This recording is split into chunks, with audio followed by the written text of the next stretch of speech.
नमस्कार दोस्तों, Gurukul of politics पर आपका स्वागत है। मैं हूं आपका दोस्त धर्मेंद्र कुमारी और हमारे साथ मौजूद हैं हम सबके प्रिय डॉक्टर सतीश त्यागी जी। नमस्कार दोस्तों, हरियाणा में राज्यसभा चुनाव में कांग्रेस की हालत सांप के मुंह में चुचंदर जैसी हो गई है। टोटल 9 वोट उनके रद्द या क्रॉस वोटिंग के दायरे में हैं। कल तक 5 लोगों के नाम चल रहे थे, अब वो 4 हो गए हैं। जर्नैल सिंह जी का नाम उससे बाहर हो गया है। गोकुल सेतिया, मंजू चौधरी धरने पे बैठ गए हैं, उनको हुड्डा साहब हाथ पकड़ के उठा ले गए हैं, यानी कि उनको भी क्लीन चिट मिल गई है। लेकिन कई बार नहीं, अक्सर हम ये कहते हैं कि बीजेपी अगर आज सत्ता में है तो उसकी सबसे बड़ी वजह यह है कि वो बहुत मेहनत करती है, और उससे भी बड़ी वजह यह है कि कांग्रेस उनके लिए ज़्यादा मेहनत करती है। आप ये देखिए कि राज्यसभा चुनाव हुआ, राज्यसभा चुनाव में कांग्रेस के 4 से 5 वोट रद्द हुए हैं, 4 से 5 वोट कैंसिल हुए हैं। अभी तक 2 पर्यवेक्षक कांग्रेस पार्टी ने वहाँ पे लगा रखे थे, भूपेंद्र सिंह हुड्डा जी, बीके हरिप्रसाद जी, उनको ऐसे पर्ची दिखा के वोट डाले गए हैं। तो कितने टोटल 9 वोटों में से कितने वोट रद्द हैं, कितने क्रॉस वोटिंग है, ये तो कल शाम को ही दुनिया को बता देना चाहिए था उनको, लेकिन ये राज ही रहेगा। अगर जो वोट रद्द हुए हैं, अगर मान लीजिए 4 वोट क्रॉस वोटिंग हुई है जैसा बीके हरिप्रसाद कह रहे हैं, तो इसका मतलब 5 वोट रद्द हुए हैं। अब अगर 5 वोट रद्द हुए हैं तो वो कौन से 5 वोट हैं जो रद्द हुए हैं, और उनके रद्द होने का क्या कारण है? सिंपल सी एक पर्ची होती है, उस पर 3 नाम लिखे हुए थे, संजय भाटिया, करमबीर बौद्ध, सतीश नांदल। अगर आप सतीश नांदल को वोट दे रहे हैं तो वहाँ पे 1 लिखना था, फिर 2 वाले पे 2 नंबर लिखना था, 3 वाले पे 3 नंबर लिखना था। कोई बहुत बड़ा गणित इस पर्ची पे नहीं था। 90 विधायकों में 1, 2, 3 चाहे रोमन में लिख लो चाहे हिंदी में लिख लो, लिखना सबको आता था, और इसकी बाकायदा कई बार इनको रिहर्सल भी करवाई गई। तो क्या कांग्रेस पार्टी में ऐसे घाघ लोग बैठे हुए हैं, ऐसे बिकाऊ लोग बैठे हुए हैं, ऐसे धूर्त और मक्कार लोग बैठे हुए हैं जो इस सच को भी बाहर नहीं आने देना चाहते कि किसने क्रॉस वोटिंग की और किसने अपने वोट जानबूझकर रद्द करवाई? ये सच कभी बाहर आएगा, इसकी मुझे बिल्कुल उम्मीद नहीं है, लेकिन जनता को उम्मीद बनी रहती है कि कभी तो सच बाहर आएगा। लेकिन मुझे लगता है कि हरियाणा की राजनीति अभिशप्त है ऐसे लोगों से जो बिकने के लिए तैयार हैं और जो खरीदने के लिए यहाँ पे विधायकों की मंडी लगती है। आया राम गया राम से लेके आज तक हरियाणा में कुछ नहीं बदला है। जिन लोगों को हम चुन के भेजते हैं वो हर आदमी संदिग्ध है, बस उसकी एक कीमत होनी चाहिए। उल्टा ये होना चाहिए कि जनप्रतिनिधि किसी की हिम्मत नहीं होनी चाहिए जो उसको उसकी कीमत लगा दे। अगर ऐसा है तो उसके व्यक्तित्व में ही फिर कमी है। कांग्रेस पार्टी को ये कन्फ्यूजन दूर करना चाहिए। राहुल गांधी को अगर ये लोग नाम नहीं बता पा रहे हैं तो इनके ऊपर कार्रवाई करनी चाहिए। आप इस बारे में क्या कहेंगे, कमेंट करके बता सकते हैं। डॉक्टर साहब, कल 5 नाम थे, हुड्डा साहब बोले मैं बता नहीं सकता।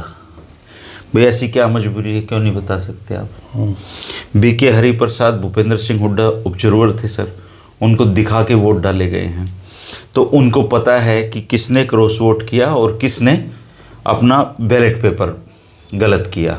या अगर इन लोगों ने बिल्कुल ठीक निशान लगाए थे तो इसका मतलब बीजेपी ने जानबूझ के उनके वोट रद्द करवाए, वो एक अलग मसला है सर। अगर ऐसा किया गया है रिटर्निंग ऑफिसर के द्वारा तो जनता को पता चलना चाहिए। कांग्रेस पार्टी को मुद्दों की समझ कब आएगी, या ये लोग ऐसे ही जनता को भ्रमित करते रहेंगे? देखिए, कल तो सवाल ये था कि कौन 5, हाँ, वो कौन 5। आज सवाल है कि वो 5वां कौन सा है, 5वां कौन। चूँकि 4 की तो ऑफिशियली, चूँकि बीके हरिप्रसाद जो प्रभारी हैं, महासचिव हैं, उन्होंने कहा है, तो हमें ये मानकर चलना चाहिए कि 4 तो तय हैं। ठीक है, 5वां उन्होंने जो नाम नहीं लिया, और कल पूरे दिन चर्चा में था जर्नैल सिंह का, जैसा आपने बताया, तो वो नहीं है। तो अब सवाल अब ये उठता है कि वो 5वां कौन है। क्या उस 5वें को बचाने की कोशिश है? ऐसे में धर्मेंद्र जी, बेसिक सवाल ये है कि जिस संस्था ने ये रिजल्ट डिक्लेयर किया है वो क्यों नहीं बता देते पूरा रिजल्ट क्या है? नहीं बताएंगे जी, इलेक्शन कमीशन बता दे।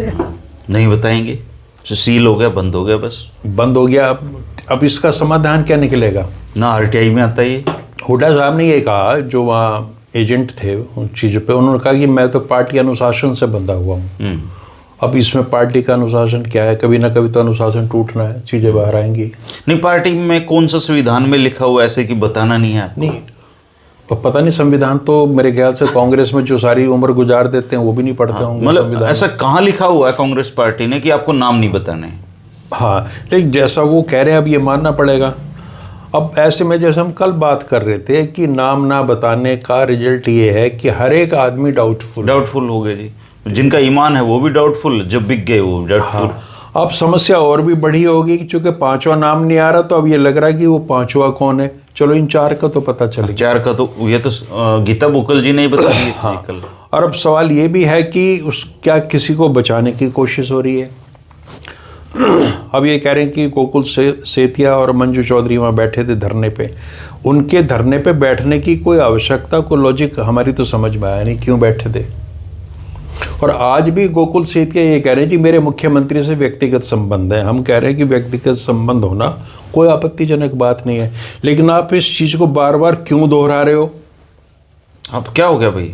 थे हैं तो भाई, मुख्यमंत्री के तो 90 के 90 विधायकों से व्यक्तिगत संबंध हैं। क्या मुख्यमंत्री ये कह सकते हैं कि मेरे किसी से संबंध नहीं है? और ये मुख्यमंत्री तो कुलदीप वत्स के भी निजी कार्यक्रम में गए थे। कांग्रेस के जितने भी लोगों के कार्यक्रम होंगे वहाँ जाएंगे। अभी कोई दुख की घड़ी थी तो भूपेंद्र सिंह हुड्डा के घर पे मुख्यमंत्री आए थे। तो आप क्यों ऐसी अनावश्यक चीज़ें बोल रहे हो जिनका कोई इन चीज़ों से लेना देना नहीं? व्यक्तिगत संबंध तो हर नेता के दूसरे नेता से होते ही हैं। बात यह है जवाबदेही की। आज प्रदेश की जनता ये जानना चाह रही है भाई कि अब आज की डेट में कि वो पांचवा कौन है? पांचवा कौन है? वो जिनके रद्द हुए हैं वो कौन है जी? हाँ, वो भी है। अब सवाल ये उठता है कि जो रद्द हुए उनके नाम भी तो, मुझे तो लगता है जी क्रॉस वोटिंग वालों से बड़ा मसला रद्द हुए वोटों का है। हाँ, रद्द हुए भाई तुम बताओ तो क्या कारण है रद्द हो गए वोट? मीडिया सर्कल में या सोशल मीडिया पे या लोगों की चर्चा में वो नाम भी हैं। ऐसा नहीं है कि वो नाम नहीं है। उनमें शायद गोकुल सेतिया का नाम भी है, मंजू चौधरी का भी उसमें है, लेकिन वो तो ट्वीट है जी, किसी ने कर दिया, वो चला दिया। तो इनने खंडन भी नहीं कर रहे ना। ऐसे दौर में कोई भी आधिकारिक रूप से उसका खंडन करना चाहिए। आप ये कहते कल ही कि नहीं साहब ये गलत है और अभी कोई अधिकृत सूचना नहीं आई, उसके बाद हम बताएंगे, तो आप अफवाहों को फैलने दे रहे हैं। लोगों में चर्चा चलती रहते तरह की, उस तरह का माहौल बना रहे हैं। इसका क्या कोई फ़ायदा लेना चाह रहा है? ये भी बात सोचने वाली है। और चलो देर सवेर ये चीज़ें तो सामने आएंगी और पांचवा भी आएगा। और चूँकि उड़ीसा में राहुल गांधी ने, मतलब कांग्रेस अध्यक्ष ने, वो निकाल दिए कुछ लोग। नहीं, वो तो तब निकालेंगे, उन्होंने 4 नाम दे दिए। हाँ, कि ये जी 4 लोग हैं इन्होंने। ये जब देंगे ही नहीं है एक्चुअल नाम, उसको निकालेगा क्या राहुल गांधी? हाँ, वो कायदे से तो इनको 9 नाम देने चाहिए जी। कि 5 तो ये क्रॉस वोटिंग वाले हैं जी, 4 ये रद्द वाले हैं। और रद्द इनका जानबूझ के किया गया है तो वो रीजन बताओ।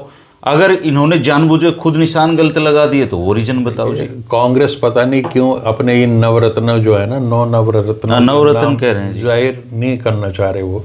और 4 का शायद उनके पास रहा होगा कि तो बताने ही पड़ेंगे हर हालत में।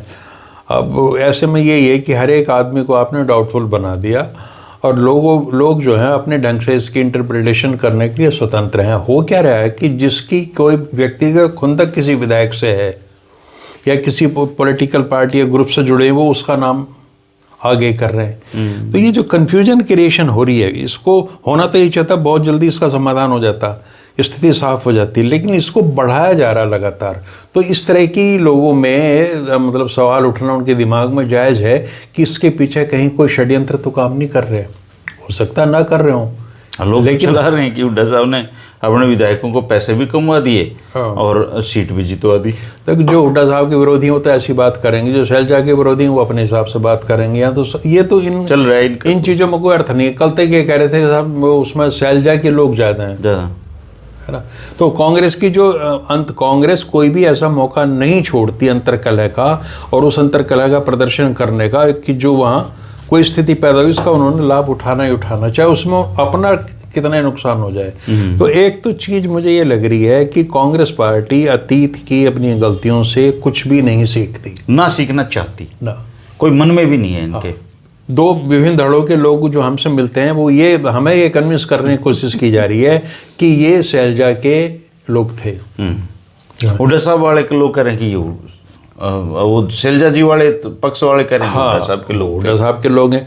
अब शैलजा अगर ये 9 के 9 शैलजा के हैं या कितने हैं ये भी साफ नहीं हो रहा। अगर शैलजा गुट के 9 लोग हैं तो ये भी बड़ी बात होगी उनके लिए।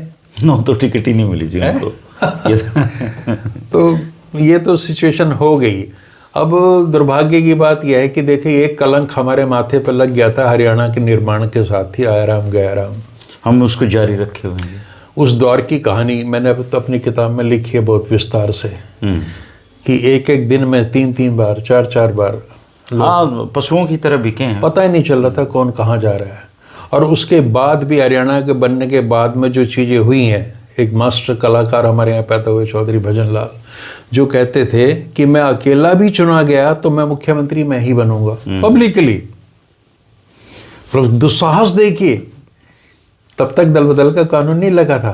तो वो कहते थे कि मैं अकेला, अब चूंकि उन्होंने सिद्ध कर दिया था एक बार सरकार तोड़ के 79 में जो उन्होंने करिश्मा दिखाया था, उससे उनकी एक साख बन गई, क्रेडिबिलिटी बन गई कि भजन लाल जो कहता है वो कर सकता है भाई। तो वो तो अपने आप में बड़े खुश हो रहे थे उस समय, और शायद उनके समर्थक भी खुश होते होंगे। लेकिन उन्होंने जो जुलूस निकाला भारतीय लोकतंत्र का, वो अपने आप में एक मिसाल है। और चौधरी भजन लाल को इस कृत्य के लिए माफ़ तो कभी नहीं किया जाएगा। बेशक वो दिवंगत हो गए, लेकिन इतिहास बहुत निर्मम और क्रूर होता है, वो ऐसी समीक्षा करता है। तो वो जो 67 वाला प्रारंभिक जो दौर था, उसको एक नए आयाम दे दिए चौधरी भजन लाल जी ने। और उसके बाद जो है दल बदल कानून हो गया, उसके बावजूद रुका तो फिर भी रुकने में नहीं आ रही। हजका टूटी थी सर, भूपेंद्र सिंह हुड्डा कोई ना कोई रास्ता निकल ही जाता है, तोड़ी थी। हाँ, तो अब तो हमें यही मान के चलना पड़ेगा कि इन चीज़ों का कोई इलाज है नहीं, और ऐसी चलती रहेंगी। साथ में रही कांग्रेस के सुधरने की बात, ये तो नहीं सुधरेगा, इनके सुधार की कोई गुंजाइश नहीं है। इसका वही समाधान है जो हमने कई बार बात की, और कल भी हमने खास तौर से कहा था कि इनमें जो सबको एक अपने लाइन खींच के कि इतनी उम्र वाले जो इनको बिल्कुल ना मार्गदर्शन में रखा जाए, इनको कंडम कर देना चाहिए पूरी तरीके से। और जो नए वाले हैं उनके ऊपर एक आपको अनुशासन बनाना पड़ेगा, अंकुश रखना पड़ेगा। भारतीय जनता पार्टी में मतभेद हैं दुनिया भर के, लेकिन वो इतने अनुशासित तरीके से बातचीत करते हैं। 2 प्रतिद्वंदी मान लीजिए टिकट की दौड़ में है, तो दूसरे को अगर ना मिला, एक को मिला, तो वो सार्वजनिक रूप से यही कहेगा कि मैं पार्टी का अनुशासित सिपाही हूँ। हालांकि एक नाम वो भी नहीं बता रहे कि उनका कुंज का रद्द हुआ है। हाँ, उनका भी नहीं पता चल रहा है।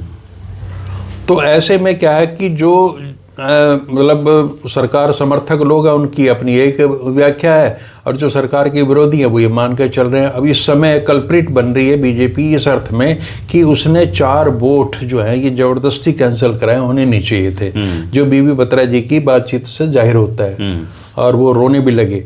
लेकिन अगर बीजेपी ने जानबूझकर गलत तरीकों से वो कैंसिल कराए तो ये कोई छोटा मुद्दा तो है नहीं। बाहर पता लगना चाहिए, डिटेल तो बहुत बड़ा मुद्दा है, इस पे होनी चाहिए, बिल्कुल होनी चाहिए यार। मैं तो कहता हूँ इसको आप चाहे सुप्रीम कोर्ट तक ले जाओ, ये कि भाई हमारे 4 वोट, ये आदमियों के वोट आपने क्यों खारिज किए। ये बात यहाँ खत्म नहीं हो जाती कि रिजल्ट आया कि जी 4 लोगों ने गलत, उनके वोट इनवैलिड पाए गए, और विपक्ष कह रहा है जी ये गलत हो गए। सर सिंपल एक ऐसे लिख लो, एक ऐसे लिख लो, 1 लिख लो। सर कैसे, मतलब इतने तो पढ़े लिखे हैं ये तो लोग। इस चीज को कहीं इन चीजों पर नहीं छोड़ा जा सकता कि जी इसका कोई हल ही नहीं है, कोई ना कोई समाधान निकालना पड़ेगा। ठीक वैसे ही जैसे कोर्ट ये कह देता जी इस आदमी ने, इस एक्यूज ने मर्डर नहीं किया, और बात खत्म होगी। सवाल फिर वही उठता है, फिर मर्डर तो हुआ है ना, हुआ है, किया किसने है? वो सलमान खान ने हिरण नहीं मारा तो किसने, मतलब किसी ने तो मारा होगा। तो ये एक जिम्मेवारी है। अब ये नैतिक वैतिक जब शब्द मुंह से निकलते हैं ना, तो खुद पे मतलब बड़ा अजीब सा लगता है कि क्या कर रहे हैं हम, कौन से दौर में जी रहे हैं हम। लेकिन अंदर है, संस्कार हैं इस तरीके के, भारत की सभ्यता इस तरह की बात उठती है। एक जनप्रतिनिधि है वो, मतलब उसको कोई सोच भी कैसे सकता है कि वो बिक जाएगा, मतलब कितनी घिनौनी सी बात है ये हमारे देश में। हाँ देखिए, एक उम्मीद ये थी 2014 में जैसा भाजपा प्रचार कर रही थी, हमें ये लगता था, हमें भी लगा था शुरुआती दौर में कि चीज़ें ठीक हो हाँ, जाएंगी, ये आदमी बदल देगा देश को, ये बदल देंगे देश को। पता चला ये तो उनसे भी बड़ा मतलब इन्होंने क्या करा, इन्होंने तो जो डंपिंग ग्राउंड था ना, कांग्रेस के जितने करप्ट थे वो सारे यहाँ आ गए ले लिए बीजेपी। डस्टबिन में। सबसे ज्यादा खरीद फरोख्त तो यही कर रहे हैं सर। तो इन्होंने जो बिल्कुल एक नए आयाम दिए ना भ्रष्टाचार को, वो तो अपने आप में अद्भुत है। यानी कांग्रेस के सारा रिजेक्टेड माल, कांग्रेस के तमाम भ्रष्ट लोग जिनके बारे में आपने कहा कि 70,000 करोड़ खा गया और शाम को वो आपकी पार्टी सारे पार्टी में जिनके, तो किससे उम्मीद करोगे आप? ये इन्हीं के जिम्मे हमने छोड़ रखा है सफाई का काम। एक राहुल गांधी कांग्रेस को क्या कर लेगा जी, ये बताओ। और दूसरे धर्मेंद्र जी, एक बहुत बड़ी समस्या ये मैं आपको बताऊं कि 1995-96 के बाद जो लोग पैदा हुए ना भारत में, उन्हें पीछे के भारत से कोई लेना देना नहीं। उनके लिए तो जो 95 में हुआ वो 2014 में 19-20 साल का है, यानी पहली बार वोट डाल रहा है, उसे कोई मतलब नहीं। उसके लिए देश तब से पैदा हुआ है जब से वो पैदा हुआ है। वो ये नहीं जानता, उसे यही पता है कि सारी राजनीति टेंटेड है, सब लोग करप्ट हैं, या कुछ नहीं हो सकता। अगर आप में सामर्थ्य है तो देश छोड़ के बाहर निकल जाओ, और नहीं तो आप दूसरी तरह की सामर्थ्य पैदा कर लो कि सिस्टम के जरिए आप हैक कर लो, लूटना सीख लो, उसका पार्ट बन जाओ। दो ही ऑप्शन हमारे नौजवान के पास में। हमारे जैसे लोग जो ज़्यादा उम्र के लोग हैं, जिन्होंने एक दौर देखा, उनके लिए ये प्रॉब्लम है। नहीं तो आप किसी को कन्विंस नहीं कर सकते। जब भाजपा ये प्रचार करती है कि कांग्रेस ने कुछ नहीं किया, मोदी जी कहते हैं, तो उसे लोग मानते हैं उस बात को। नई पीढ़ी मानती है ना, पुराने वाले याद करते रहेंगे। अब इनको कौन समझाए कि इस देश में एक ऐसी प्रधानमंत्री हुई है जिसे 12 जून 1975 को एक कोर्ट ने, प्रादेशिक कोर्ट ने तलब किया और उसकी सदस्यता रद्द कर दी, और वो प्राइम मिनिस्टर थी। आप कल्पना कर सकते हैं आज की तारीख में? कल्पना क्या, आजकल तो हाँ, वो गगोई जी चीफ जस्टिस थे सर। हाँ। वो राज्यसभा में ले लिए थे मोदी जी ने उनकी सेवाओं के बदले। हाँ। वो 6 साल अपना तनख्वाह पीट के चले गए जी। हाँ। एक बहस में हिस्सा लिया, एक भी सवाल नहीं पूछा सर। तो लानत है ना ये शर्मसार करने वाले। चीफ जस्टिस था बंदा, मतलब चाहता तो देश की संसद को मतलब अपने बहुमूल्य सुझाव दे सकता था। आप जैसे भी कह रहे थे ना कि राज्यसभा तो उन लोगों के लिए बनती जो बहुत विद्वान लोग हैं, तो ये तो विद्वान ही थे, चीफ जस्टिस थे। और अब पेंशन लेगा। हाँ। इस जनता के खून पसीने कमाई से वो पेंशन भी लेगा। हाँ, और उसको मतलब अगर मीडिया या कुछ सोशल ग्रुप ऐसे जो बता रहे हैं, उसको आईना दिखा रहे हैं, उन पर कोई फर्क नहीं पड़ता, क्योंकि नंगराज है, बेशर्मी से अपना काम करना है, किसी को फर्क नहीं पड़ता, परमेश्वर से, है ना। तो आप राज्यसभा में ऐसे लोगों को भेजोगे, और ऐसी तो फौज तैयार हो रही है। अब जो रिटायर होंगे जज, जिन्होंने सरकार के लिए काम किया है, तो उनको भेजना पड़ेगा, करना पड़ेगा कहीं ना। तो अब यही है ना कि देखिए, सरकार की ताकत बहुत बड़ी है, सरकार कुछ भी कर सकती है, और सरकारों का हर एक राजनीतिक दल ने दुरुपयोग तो किया ही है, उससे बचा हुआ कोई नहीं है। लेकिन आयरनी यही है कि कितने वर्षों तक, कितने दशकों तक, कितने युगों तक भारत इन सारी चीजों को झेलता रहेगा। हाँ, बदलाव कैसे आएगा जी, मुझे समझ नहीं आ रहा। वही दे जो बदलाव, मतलब जो 10 लाख में बिकता था विधायक आज से 10 साल में, अब उसकी 25 करोड़ हो गई है। तो मुद्रास्फीति की दर, महंगाई भी बढ़ रही है ना, तो उस हिसाब से ये फर्क नहीं आ पा सकता कि जनप्रतिनिधि ईमानदार हो, ये मतलब उम्मीद भी नहीं कर सकते हम जी। देखो कमाल की बात है। और जो नहीं मतलब जा पाए, या जिन्होंने पार्टी के साथ रहे, वो एक अहंकार अलग से है कि हम बिके नहीं। अरे तुम सामान थोड़ी हो यार, बिक जाओगे। मतलब तुम्हें नहीं बिकना भाई, तुम आदमी हो यार, सामान थोड़ी हो। तो दीपेंद्र हुड्डा ने कहा भी है ना कि जो नहीं बिके उनको हम सम्मानित क्या भाई, तो सम्मानित किस बात का यार, ये काम तो तुम्हारा फर्ज है, नहीं बिकना था भाई, तुम सामान नहीं हो। तो अब ये है कि या तो इन 5 का नाम आ ही जाए, या अब जनता तय करे, जिन्होंने चुना है वो देखें कि जो उनके प्रतिनिधि उन्होंने चुने थे, वो क्या देखेंगे जी। वो वोट डालते हुए ये देखते हैं कि दारू कितनी बटी है, गाड़ी कौन सी में बैठ के आया है नेता, कौन सी जाति का है, कौन से गोत्र का है। चुना तो हम लोगों ने ही है इसको जी। देखो हरियाणा में इस तरह की चीज़ें मिल जाएंगी कि बोर्ड लगा देते हैं कि अब ये इस गांव में प्रवेश ना करे। हाँ। या गांव में आ जाता तो उसको काले झंडे दिखा देते हैं, कुछ और खास किस्म की अभद्रताएं कर देते हैं। और तो इन 5 के साथ तो कम से कम ये होना ही चाहिए है। ज़्यादातर लोग ये कहेंगे कि ठीक करा, अपना टोटा धो लिया।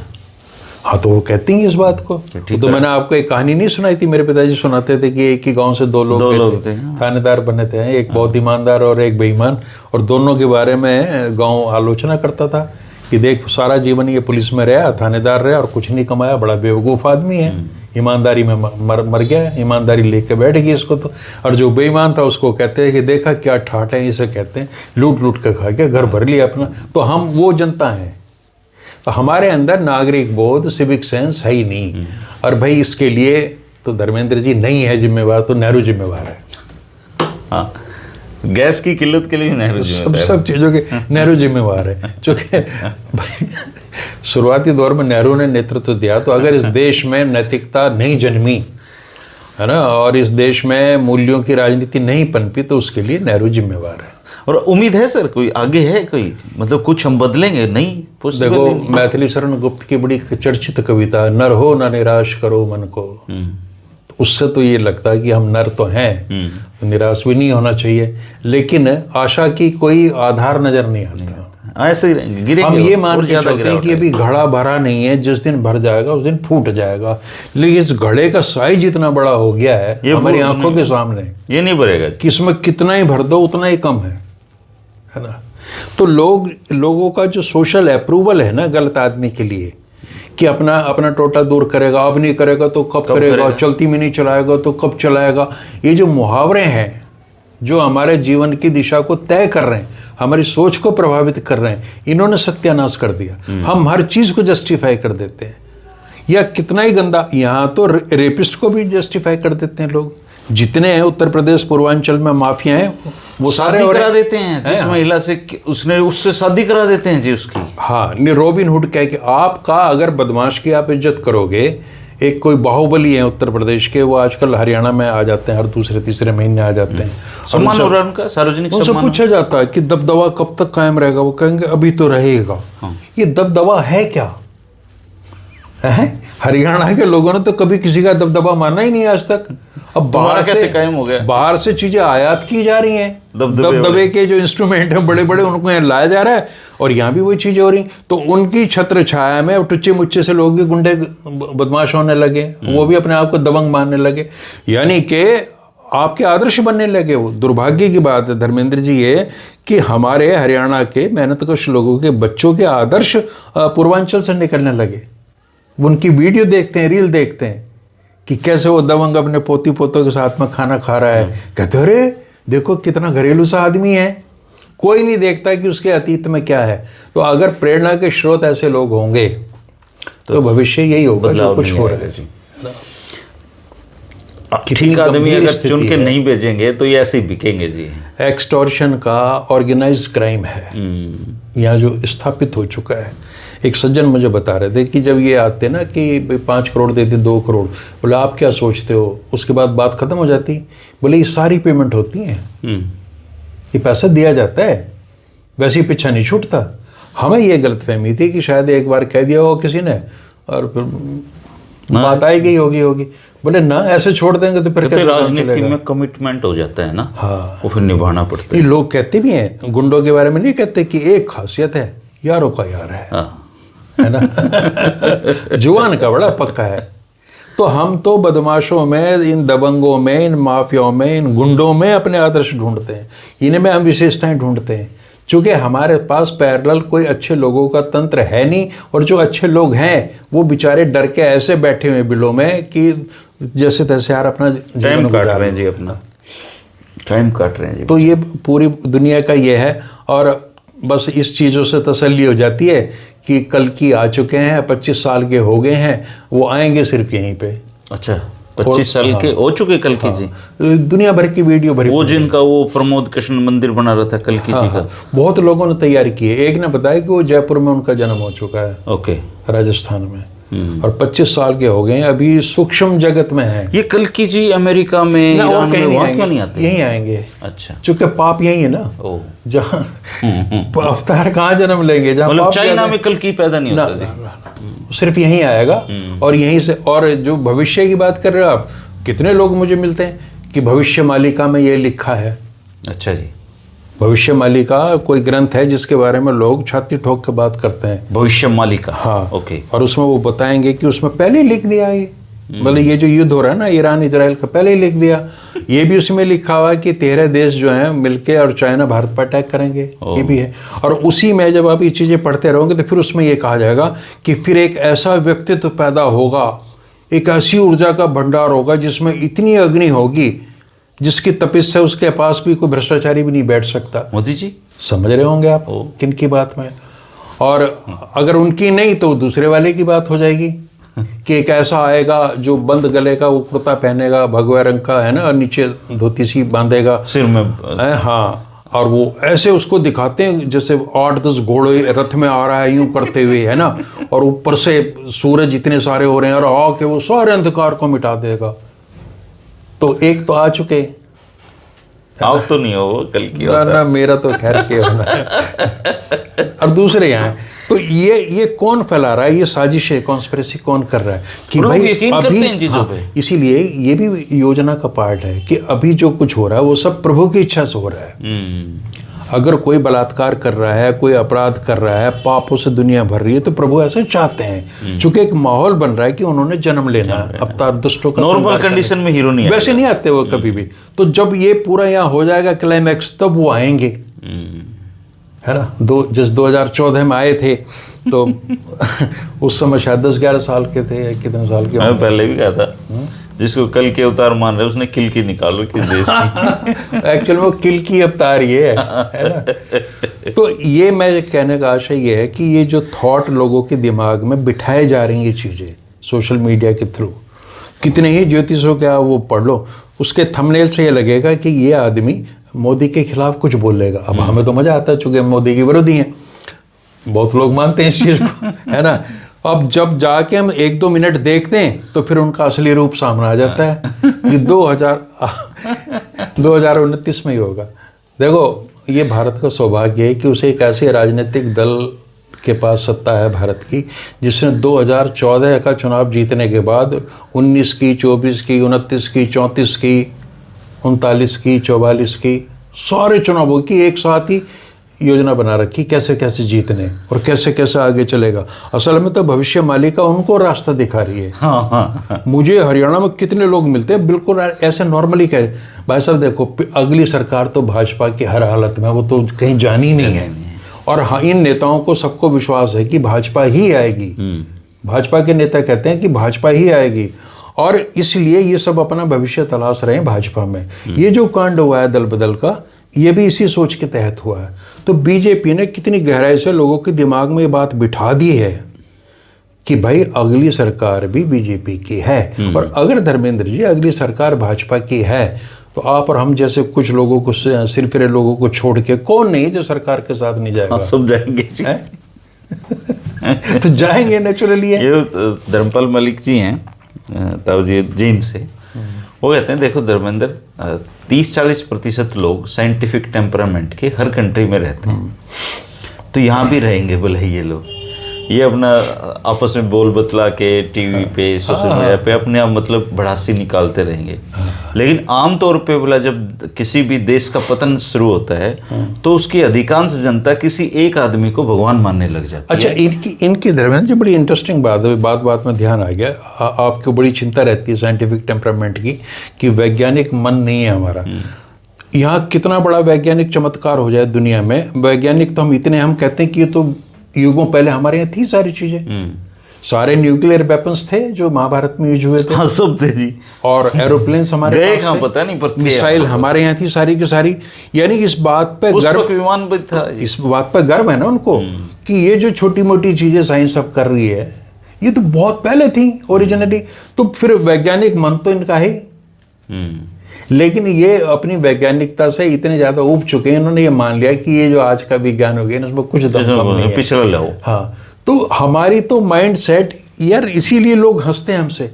एक मैं वीडियो देख रहा था, उसमें एक अमेरिकन लड़की ये कह रही थी कि पहले हम कहते थे अंग्रेजों भारत छोड़ो, बोला आज स्थिति हो रही है जहाँ जहाँ भी वो अंग्रेज कहते हैं कि भारतीयों, इंडियंस तुम ये हमारे मुल्क छोड़ो। ये उस चीज़ का प्रसार कर रहे हैं, उन्हीं चीज़ों का प्रचार कर रहे हैं वहाँ पे। ये सर गंदगी फैलाते हैं वहाँ पे। है हाँ। उनको आदत नहीं है, शोर शराबा करते हैं ये लोग वहाँ पे, तो क्या करें वो। अभी उसका आजकल है ना, पहले वो मनोज झा की क्लिप्स काफ़ी वायरल होती थी क्योंकि वो अकेला बंदा था राज्यसभा में, कुछ होता है। आजकल है ना ये जो राजीव शुक्ला इसकी वायरल होती हैं।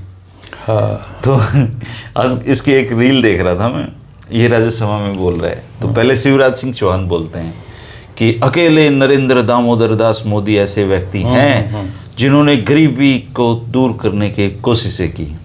तो फिर राजीव शुक्ला कहते हैं कि भाई आप कहते हो शिवराज जी कि मैं 30 साल से मोदी जी को जानता हूँ। बोला मैं भी 30 साल से मोदी जी को जानता हूँ, जितनी चमचागिरी तुम कर रहे हो इतनी तो उसको भी आदत नहीं है। हाँ, वो भी पसंद नहीं करते इतनी, तो है कुछ लिमिट पार कर दी। बोले आप कुछ ज्यादा कर रहे हो, उस आदमी को इतनी पसंद नहीं है जितनी तुम कर रहे हो, तो इसलिए तो तुम्हारा बोले आज तक भाषण का ट्वीट उन्होंने वो नहीं किया कि ये बहुत बढ़िया बात कही। अगर कोई भी भाजपाई बोलेगा तो आप देखिए वो मतलब 10 सेकंड के संवाद में 3 बार उसने माननीय और यशस्वी प्रधानमंत्री के नेतृत्व में, ये तो कहना ही कहना है। ऐसे मुख्यमंत्री को माननीय यशस्वी, हाँ, ये आधिकारिक भाषा है। क्या कि यशस्वी हैं सर इनकी ये। हाँ, यशस्वी हैं सारे के सारे। और कांग्रेस तो ये तो अब जैसे एक सवाल उठा दिया बिरला, अमित शाह को बड़ा गुस्सा आया इस बात पे, और उनको लग रहा देश की नाक कट गई कि राहुल गांधी चाय पी रहे हैं वहाँ द्वार पे बैठे हुए। कंगना रनौत कह रही है राहुल गांधी टपोरी की तरह संसद में आते हैं, हमें डर लगता है महिलाओं तो इनका अपमान इन चीज़ों से तो होता है, छोटी मोटी चीज़ों से, लेकिन लोकतंत्र की ऐसी तैसी कर दी, धज्जियाँ उड़ा दी। 100 से ज़्यादा सांसद आपने बाहर निकाल दिए। सारे देश में, पूरी दुनिया में आपकी जो डेमोक्रेसी का इंडेक्स है वो अब 0 है, कहीं सबसे निचले देशों में है। आपकी जो फ्रीडम है, अभिव्यक्ति की स्वतंत्रता, वो कहीं नहीं कर रही। यानी कि जो सम्मान पाने के जो मानक हैं उन पे आप शून्य हो। आपकी चिंता है कि राहुल गांधी ने वहाँ ब्रेड खा ली बैठ के। संसद में ब्रेड नहीं खाने चाहिए वैसे। अब ये बताइए कि ब्रिटेन का प्राइम मिनिस्टर अपना ऑफिस छोड़ता है, वीडियोज़ हैं इस तरह की, आता है अपनी साइकिल का ताला खोलता है, बैठ के चला जाता है। वो जिनके राज में कभी सूरज नहीं डूबता था, ये उनके लिए अपमान की बात है, सम्मान की बात है? सम्मान की बात है कि आज भी वहाँ का प्रधानमंत्री मतलब कितना। देखो उन लोगों की एक खासियत है जी, उन्होंने भारत कितने जुल्म किए हों, अपने देश में डेमोक्रेसी बना के रखते हैं। तो इनके होती, इनको यहाँ चिंता रहती है कि उसके। हमारी दिक्कत ये, हम बाहर पूरा ज्ञान बांटते रहते हैं, अपने देश में डेमोक्रेसी की परवाह नहीं। पजामे के साइज पे बात होगी, और अब कंगना रनावत है, ये कुछ भी कह देती हैं, है ना, टपोरी कह देते हैं। राहुल को तो क्या फर्क पड़ता है? नहीं, उसे कोई फर्क नहीं पड़ता। उसको पता है कि उसकी कांग्रेस में भी उसका कोई नहीं है ना, वो तो कह ही चुके।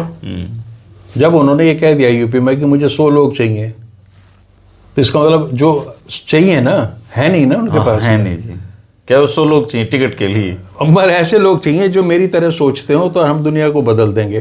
तो उन्हें ही अफसोस है, यार ये जो इनके साथ इर्द गिर्द लोग लगे पड़े हैं, उनको विश्लेषण करना चाहिए कि तो देखो ना, राहुल गांधी नितांत अकेले, और हमने तो कई बार कहा उसके साथ कोई है ही नहीं, वो अकेला ही लड़ता है। दोस्तों, राज्यसभा चुनाव का सस्पेंस जो है वो मुझे नहीं लगता कभी ख़त्म होगा, क्योंकि कांग्रेस पार्टी बूढ़े, थकाऊ और मक्कार और अवसरवादी लोगों से घिरी हुई एक पार्टी है। ये बीजेपी के लिए इनडायरेक्टली काम ही करते हैं सारे लोग, लेकिन कभी वक्त आएगा जब आंखें खुलेंगी देश की, तो वक्त कब आएगा पता नहीं, पर पॉलिटिकल पारदर्शिता की उम्मीद भारत में कभी शायद कर नहीं सकते, और हमारे हरियाणा में तो की ही नहीं जा सकती। जब तक लोग नहीं बदलेंगे, ये नेता भी नहीं बदलेंगे। आप इस बारे में क्या कहेंगे, कमेंट करके बताएं। शुक्रिया, नमस्कार। नमस्कार।